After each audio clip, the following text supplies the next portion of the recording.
What's up, TBS crew? It's your boy Steph back with another reaction. This time we have Unit 522, 3 creepy stories by subscribers based on true events, number 8, featuring my guy, Mr. Creeps, uploaded August 6th, 2019. Now, down in the description will be links to Unit 522's channel, Mr. Creeps' channel, this original video, and to all of my social medias. Get at your boy and see the personal life that I don't upload to YouTube. Without further ado, let's get into it.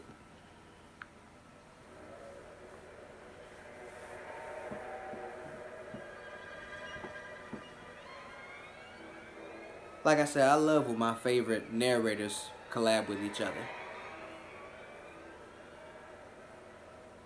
I fucks with Mr. Creeps heavy. This happened 2 years ago, and it still puts me on edge thinking about it. My husband, myself, and our then 2-year-old daughter moved to Tennessee to get a fresh start on life. We were all exhausted after a long drive and just wanted to get out the mattresses. My parents, who lived in Tennessee already, were helping us unload. Naturally, all the neighbors in our apartment complex came out and said hi. That's when we met Ben. Right away, I got creepy vibes off of him.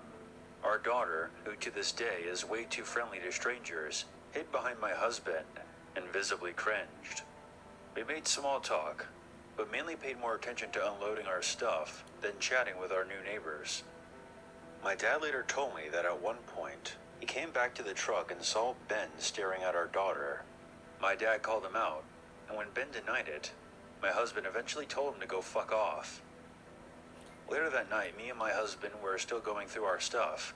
Our daughter was staying the night at my parents' house. It was about 10:30 p.m. when we heard a knock at the door.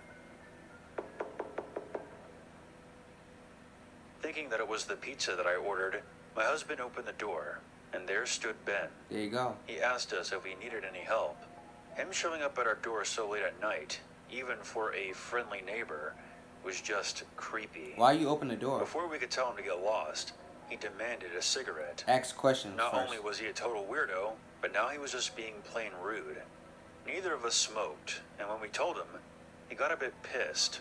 He started yelling and screaming at my husband, and began pounding on the wall. This guy was unhinged.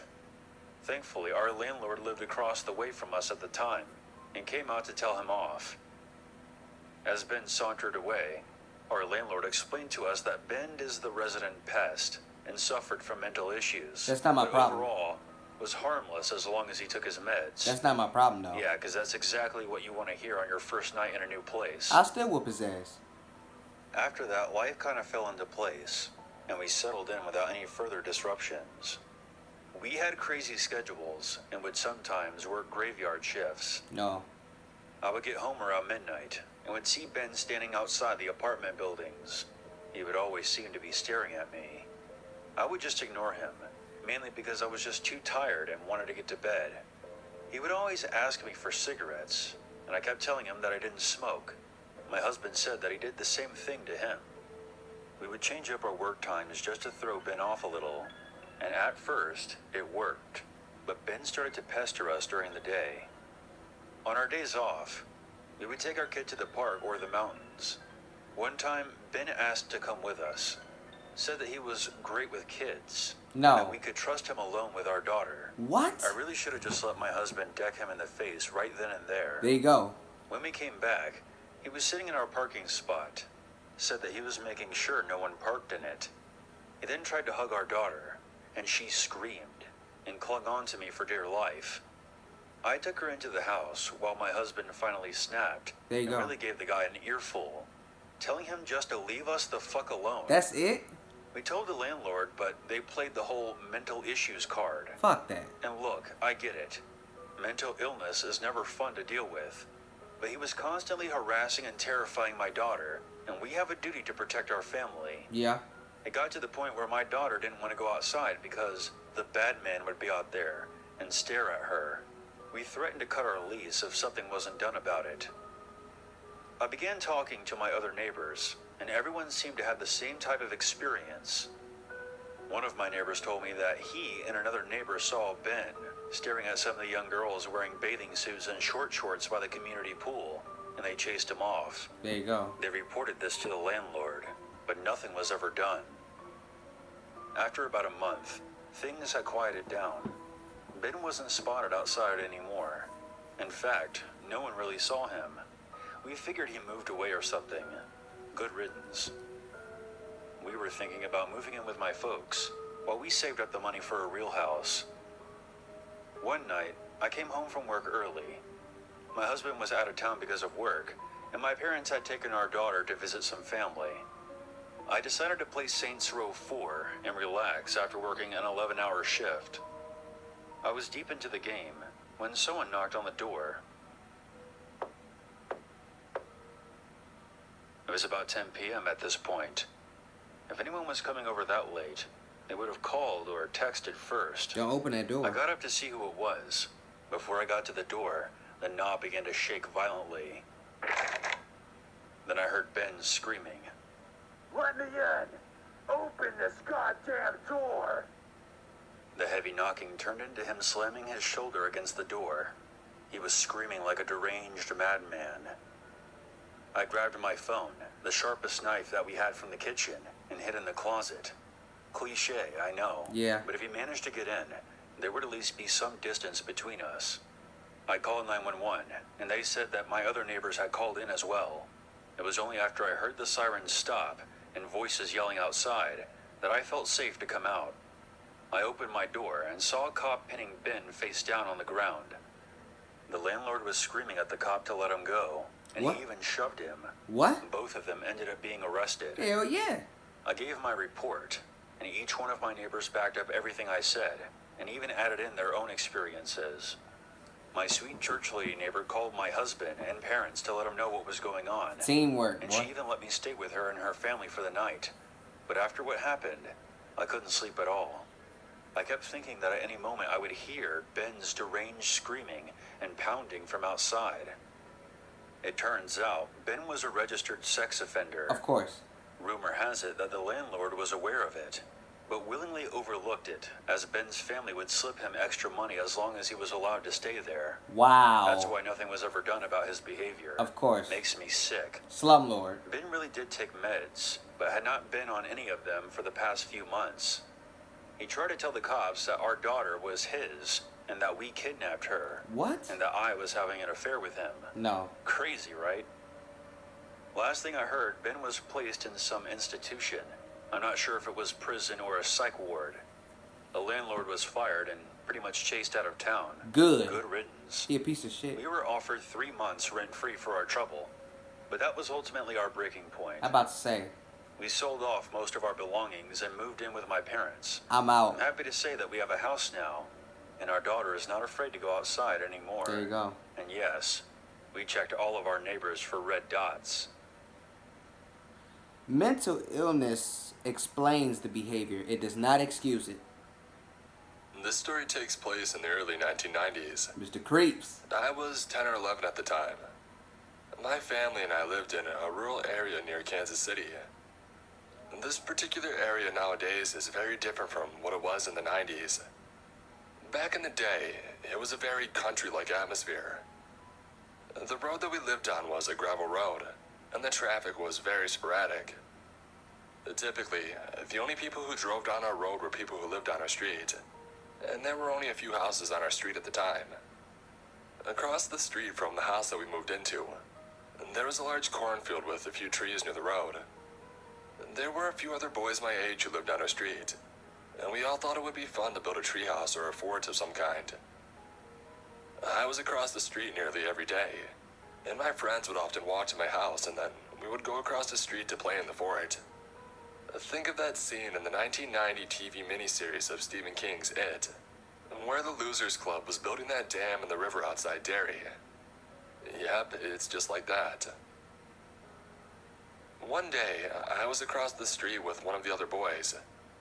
We noticed that there was a small blue car that would drive up and down the street very slowly. Since our road was very narrow and gravelly, it was not unusual for people to drive kind of slow. But this car in particular was driving extremely slow. I noticed that the driver would look out of his window and just sort of eyeball me every time that he drove by. I saw him at least 2 or 3 times that afternoon, but at the time, I remember thinking that he probably either just was curious about our playhouse, or that he was lost and maybe contemplating about asking us for directions. After a while, my friend had to go home, so I was there all by myself. Not long after my friend had left, I saw that same blue car slowly coming down the street once again. But this time, he came to a stop. The driver just sat there and stared at me for a while. I got this uneasy feeling about him. I knew all about stranger danger, even at that age. I began to feel that something bad was going to happen. My dad's words echoed in my head.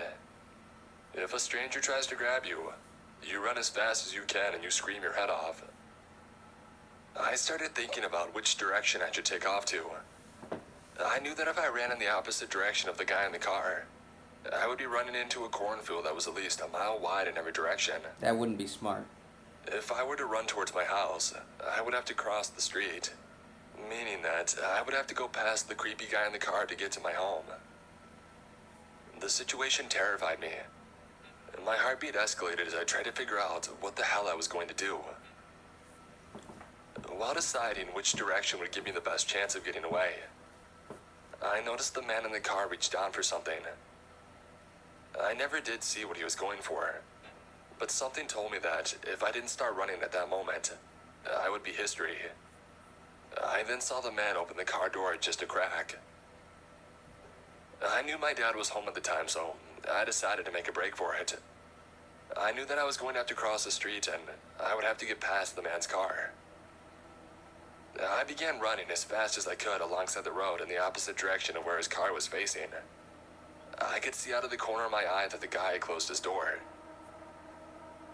When I reached the road, the driver had put his car in reverse.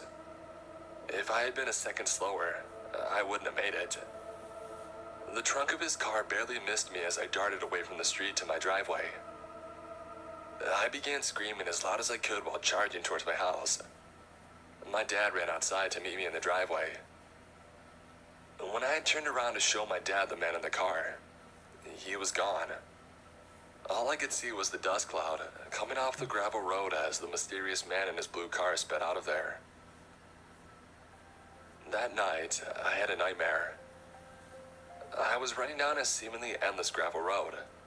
I was panting, sweating, terrified. I would look back and see that blue car getting closer and closer. I woke up my parents. Apparently, I had been yelling in my sleep. I had to sleep in their room for a while, but the night terrors eventually did stop. This was nearly 2 decades ago, but I still remember it very well. There is no doubt in my mind that the man in the blue car was the monsters that your parents tell you about when you're a kid.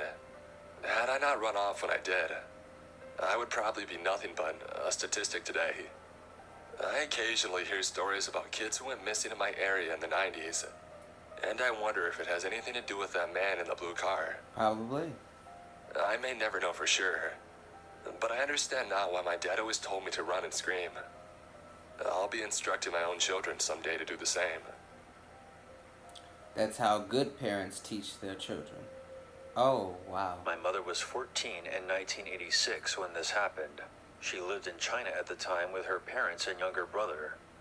It was deep into winter when this occurred, and the temperature dropped into the negatives. Snow was falling in thick layers onto the ground.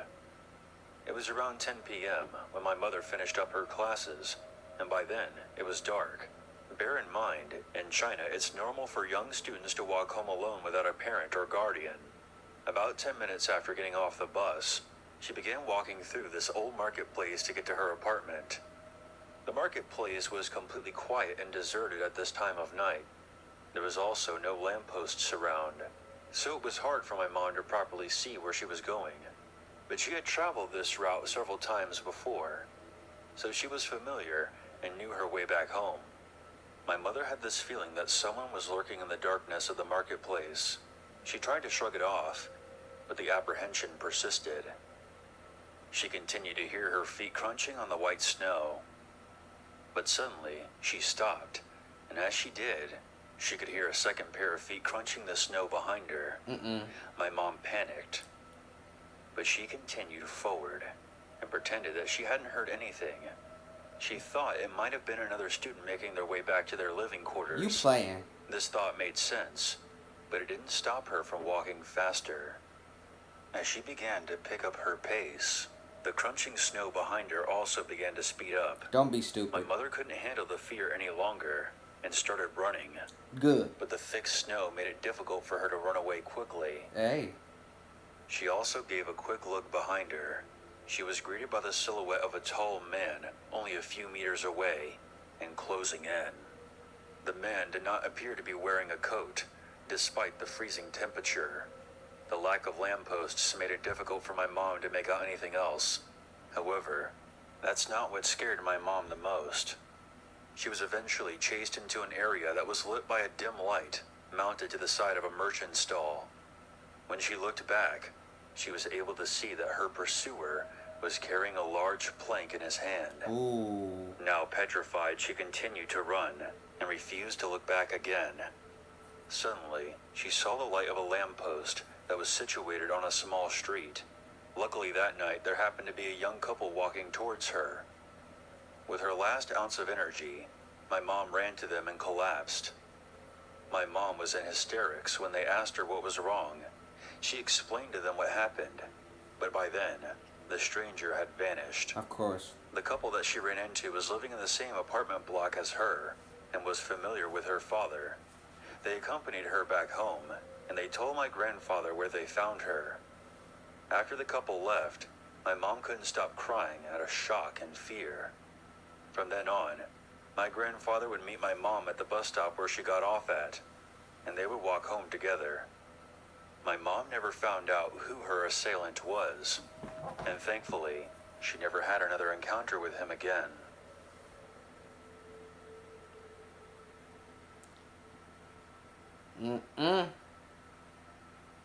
Hey everybody, thanks for tuning in.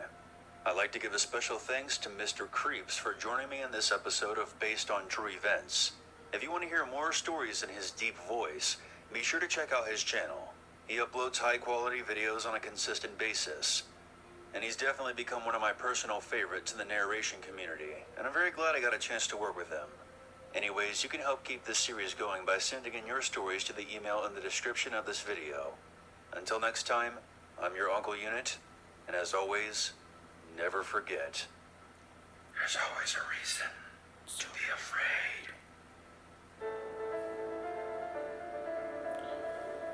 So, yeah, man, so I'm not gonna make this a long video. This was just supposed to be a reaction. But that first story, though, that's a slumlord. Grimy as hell, willing to overlook this guy's sex offender past and title just because the guy's family gave him some extra money. Really? Come on, fam. And because the guy had mental issues. Now, I am not a cold-hearted person. I do feel sorry for people with mental issues, because not everybody has those. But mental issues explains certain erratic, unusual, and crazy behavior. It does not excuse it, though. It explains it. It doesn't excuse it.